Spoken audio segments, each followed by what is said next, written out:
வணக்கம். என் பேர் கபடிக்காரன். சிலம்பம் கராத்தே எல்லா ஃபீல்ட்லையும் இருக்கேன். ஆனால் இப்போ கொஞ்சம் சிலம்பம் கராத்தே கொஞ்சம் டச்சப்பில் கம்மியாக தான் இருக்குது. எக்ஸாம் கொஞ்சம் படிக்கிறனால உங்களுக்கு எதாவது கவர்மெண்ட் ஜாப் படிக்கணும் இல்லை மேற்கொண்டு வேறு எதாவது படிக்கணும் தான் ஐடியா இருந்தால் சொல்லுங்க. ஆனால் எப்போருந்து ஒரு கோல் வச்சுட்டிங்கன்னா கரெக்டாக அதுக்கேற்ற மாதிரி மட்டும் போனால் வேறு எதுவும் டைம் வேஸ்ட் பண்ணணும். ஏன் சொன்னால் இப்போ நம்ம கையில் செல்லு வந்துருச்சு, கேம் விளாடுறோம், இன்ஸ்டா ஃபேஸ்புக் எல்லாமே நமக்கு என்னன்னே தெரியாது. ஆனால் அடிக்கடி யூஸ் பண்ணி நோண்டிகிட்டே இருக்கும் செல்ல. ஆனால் வச்சுக்காதீங்க. ஒரு கோல் வச்சுக்கோன்னா கரெக்டாக அதுக்காண்டி மட்டும் டைம் ஃபுல்லாக அதுக்கு மட்டும் ஃபோக்கஸ் பண்ணணும். டைம் தேவையில்லாமல் வேஸ்ட் பண்ணணும். அது கொஞ்சம் கொஞ்சமாக இன்னைக்கு நம்ம கொஞ்சம் கொஞ்சமாக அதுக்கு ஃபோக்கஸ் பண்ணால் நாளைக்கு அது ஈஸியாகிடும்.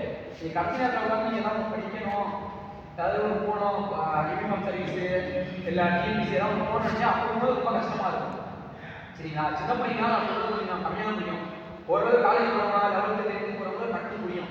அந்த 11th 10th இருக்கவங்க சுற்றுலா அந்த கவர்மெண்ட் ஜாப் படிக்கிறவங்க இது வந்தால் இப்போ வந்து அப்படி கொஞ்சம் ஆரம்பிச்சுக்கலாம். இன்ட்ரெஸ்ட் இல்லாமல் எப்படி பண்ண முடியாது. வீட்டில் அப்பா அம்மா சொல்கிறது ரெண்டாவது நம்ம திருச்சியில் அவேர்னஸ் ரொம்ப கம்மி. கவர்மெண்ட் ஜாப்ல அதிகப்படி பார்த்தீங்கன்னா கன்னியாகுமரி, திருநெல்வேலி, திருவாரூர் இவங்க பண்ணா இருப்பாங்க. நம்ம இதிலே பார்த்தீங்கன்னா வேலை செஞ்ச நிறையா டிபார்ட்மெண்ட் பார்த்தீங்கன்னா கவர்மெண்ட் ஜாப்ல நம்ம திருச்சி மாவட்டத்தில் கம்மியாக தான் இருப்பாங்க. எல்லாம் யூனிக்காரங்க நிறையா இருப்பாங்க. என்ன காரணம் அவங்களுக்கு அவேர்னஸ் அதிகம். அவங்க சாப்பாடு இல்லாமல் துணிமணி இல்லாமல் எல்லாமே ஃபோக்கஸ் பண்ணி இருந்தாங்க. ஆனால் அது வந்து கம்மி தான். நம்மளாம் திருச்சி நிறையா இருக்குது. ஐடி இருக்குது, மார்க்கெட் இருக்குது, நிறையா இருந்துச்சு, நிறையா இருக்கிறனால அதே ஃபோக்கஸ் பண்ணிடுவோம். கவர்மெண்ட் ஜாப் தெரியாது. அதனால் யாராவது கவர்மெண்ட் ஜாப் படிக்கணும் ஏதாவது ஐடியா இருக்காங்க மாஸ்டர் இருக்குன்னா நான் உங்களுக்கு என்ன சிலபஸ் என்ன பண்ணிக்கணும் இப்போ இருந்து ஒரு ஐடியா பண்ணிக்கலாம். ஐடி கம்மியாக இருந்தால் இப்போ இருந்து நீங்கள் ஐடி பண்ணால் மட்டும்தான் போய் சொல்ல முடியும். சென்ட்ரல் யூனிஃபார்ம் வந்து மொத்தம் டிபார்ட்மெண்ட் இருக்குது.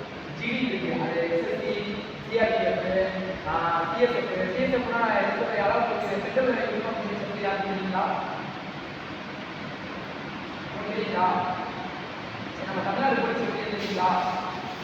தமிழ்நாடு போலீஸ் என்ன இருக்குது? பெரிய பையன் தான் நினைக்கிறேன். என்ன பையன் தெரியாது தெரியாதுங்களா? யாருக்கும் தெரிஞ்ச பிசி எஸ்ஐ மட்டும் தெரியும் ஸ்டேட்டில்.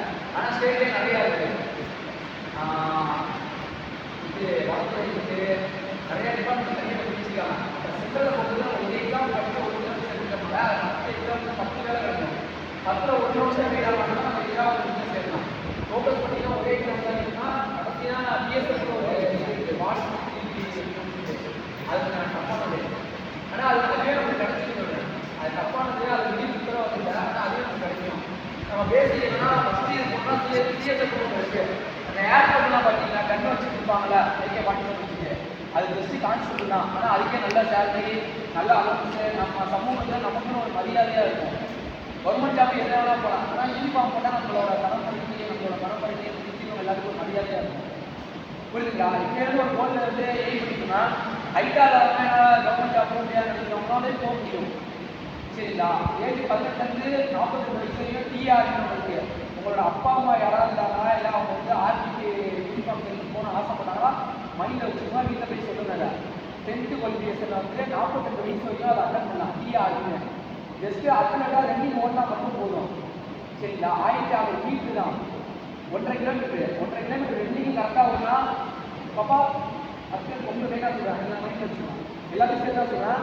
அது வந்து 42 வயசு வரையும் நம்மளோட அப்பா அம்மா ஏஜ் பாரானவங்களாம் இருப்பாங்களா, காலேஜ் போயிட்டு வேலையெல்லாம் ஏஜ் 30 ஆயிடுச்சு 40 ஆச்சு அவங்களாம் ட்ரை பண்ண முடியாமல் இருப்பாங்களா. இது வந்து நம்ம நாட்டுக்கு சேவை பண்ணுற ஒரு இதுதான் சர்வீஸாக இந்தியா வந்து தான். ஆனால் கம்பல்சரி உங்களுக்கு தெரியாட்டியும் அது வீட்டில் போய் சொல்லுன்னா இந்த டீட்டெயில் வந்து மாஸ்டர் குரூப்பில் போடுவாங்க, பார்த்துக்கலாம். ஏன்னா இதுதான் இப்போதைக்கு வந்து அப்டேட்டு. உங்களுக்குலாம் அடுத்த சொல்றதுக்கு மாஸ்டர் இருக்காங்க, திவாகர் மாஸ்டர் இருக்காங்க, தேர்வு மாஸ்டர் இருக்காங்க, நாங்களும் சொல்லுவோம் அடுத்தது பண்ணிடலாம். ஆனால் இப்போ நமக்கு வந்து டைம் கம்மியாக இருக்குதுன்னா அந்த டிஆர்பி தொடர்ந்து ஒரு ஆர்மி இருக்குது. அது வந்து 6 மாதம் வேலை 6 மாதம் லீவு. அந்த கவர்மெண்ட்டில் என்னென்ன அலவன்ஸ் இருக்குது, மெடிக்கலு, வீடு அலவன்ஸ் எல்லாமே இருக்குது வந்துடும். ஓகேங்களா? ஆனால் கொஞ்சம் கவனமாக உங்களோட இதையும் பாருங்கள், சுற்றி எல்லா இதையும் பாருங்கள். மெயினாக அந்த லைஃப்பை விட்டுருப்பாங்களா, என்னடா கவர்மெண்ட் ஜாப் யூனிஃபார்ம் கொடுக்கணும் ஆர்மியில் சேர்த்து நிறைய பேர் விட்டுருப்பாங்க. அதில் மெயினாக இன்னொன்னா ஹைட்டு ப்ராப்ளம் கிடையாது. 165 இருந்தாலே எடுத்துப்பாங்க. இப்போ எல்லாத்தையுமே சென்ட்ரல் பொறுத்தவரைக்கும் 170 இருக்கணும். 70 கம்பல்சரி எடுத்துப்பாங்க. ஆனால் இப்போ வந்து ஏஜும் பாராயிடுச்சு. 42 வயசு வரையும் நல்லா ரெட்டிங் பண்ண மட்டும் ஒன்றா தான் வேலை. நீங்கள் எக்ஸாம் படிச்சிருக்கீங்க, ஐடி அதெல்லாம் மேட்ச் கிடையாது. ஒன்றா வேலை அது உங்களுக்கு இப்போதைக்கு வேணாம். உங்களுக்கு வந்து நிறையா எக்ஸாம் இருக்குது. பேசிக்லேருந்து 10 வயசுலேருந்து என்னென்ன பண்ணணுமோ எல்லாமே வந்து மாஸ்டர் இன்ஸ்ட்ரக்ஷன் கொடுப்பாங்க. சரிங்களா? இப்போ நீங்கள் என்ன உங்களோட ஒரு ஹெல்ப் என்னன்னா, நம்ம நாட்டுக்கு என்ன தேவைப்படுறோம், நம்ம நாட்டுக்கிட்ட பற்றி உங்களுக்கு அதிகமாக தான் அந்த 42 வயசு வரையும் ஒரு வேலை இருக்குதுல்ல டிஆர்பிக்கு, அது வந்து பெரியவங்களுக்கு சொல்லுங்க. இந்த மாதிரி ஒரு ஆப்ஷன் இருக்கு, மாஸ்டர் குரூப்பில் போடுவாங்க, அது டீட்டெயிலாகவே யூடியூப்ல இருக்கு. சரிங்களா? கொஞ்சம் ட்ரை பண்ண சொல்லுங்க பெரியவங்களா. ஏன்னா நம்ம கூட இப்போ எல்லாமே ஒரு யூனிஃபார்ம் சர்வீஸில் தான் நம்ம அடுத்த கட்டம் சுற்றி நம்ம ஹெல்ப் பண்ண முடியும். இப்போ நம்ம போயிட்டோம்னா நம்ம இருக்க மாட்டோம், அடுத்தடுத்து நம்ம எல்லாத்துக்கும் ஹெல்ப் பண்ணுவோம். புரியுதுங்களா? இப்போ எவ்வளோ கோல் வச்சுருந்தோம், எல்லாமே நம்ம என்ஜாய் பண்ணோம். செல்லு நோண்டணும், டூருக்கு போகணும், ஜாலியாக ஓடணும், ஆண்டு விளையாடணும். அதே மாதிரி நம்ம கோல் மேலேயும் கொஞ்சம் கவனமாக இருக்கும். என்ன துறை எடுக்கணுமோ அந்த துறைக்கு ஏற்ற மாதிரி கொஞ்சம் ப்ரிப்பேர் பண்ணிக்கிட்டே இருக்கணும். நான் எது சொல்கிறேன், இன்னைக்கு நம்மளுக்கு சாப்பாடு வந்து கொஞ்சமாக சாப்பிட்றோமா போதும். சின்ன பிள்ளை கொஞ்சம் கொஞ்சமாக சாப்பிடுவோம். எடுத்தோன்னா குழந்தைங்களுக்கு நிறைய சாப்பாடு தான் சாப்பிட முடியாது. கொஞ்சம் கொஞ்சமாக சாப்பிடுவோம். ஏஜ் போனால் ரொம்ப பசிக்கு நிறைய சாப்பிடுவோம். நம்ம எடுத்தோன்னே வந்து நிறைய சாப்பிட்றதுங்கிறது கஷ்டம். ஸ்கூல்லேருந்து பால் மட்டும் குடிச்சிட்டு ஒரு ஏஜ் வந்ததுக்கப்புறம் பால் பண்ணால் முடியாது. மட்டும் குடிக்காங்க. அப்புறம் ஒரு ஏஜ் வந்தால் பால் பாக்கெட் மட்டும் குடிச்சு, பால் டப்பா மட்டும் குடிச்சு கிளாஸில் குடிச்ச மாதிரி வராங்க. எடுத்தோம் அந்த சாப்பாடு கொடுத்தாங்க பயமாக இருந்தால் என்ன இப்போ சாப்பாடு எப்போ சாப்பிடணும். அதே மாதிரி தான் எக்ஸாம். நீங்கள் படிக்கிற சிலபஸ் மட்டும்தான் உங்களுக்கு கடைசி வரைக்கும் ஒரு கவர்மெண்ட் ஜாப்க்கு வெறும் 10th குவாலிஃபிகேஷன் தான். ஸ்டார்டிங்கில் படிக்கும்போது உங்களுக்கு கஷ்டமாக இருக்கும். இப்போ அடுத்த கிளாஸ் போயிருக்கீங்க, 6th 7th 11th 12th இது மாதிரி எல்லாம் மாறி போயிருக்கீங்களா, உங்களுக்கு கஷ்டமாக இருக்கும். ஆனால் நீங்கள் இப்போலேருந்தே கொஞ்சம் கொஞ்சம் படிச்சிங்க ப்ராக்டிஸ் பண்ணிங்கன்னா கொஞ்சம் ஈஸியாக இருக்கும். சரி, எந்த டவுட்டாக இருந்தாலும் மாஸ்டர் கேளுங்க, மாஸ்டர் உங்களுக்கு சொல்லுவாங்க, குரூப்பில் போடுவாங்க பாருங்கள். சரிங்களா? ஆல் த பெஸ்ட், நல்லா பண்ணுங்க. அடுத்தடுத்த ஒரு மேட்ச்சில் எல்லாமே வந்து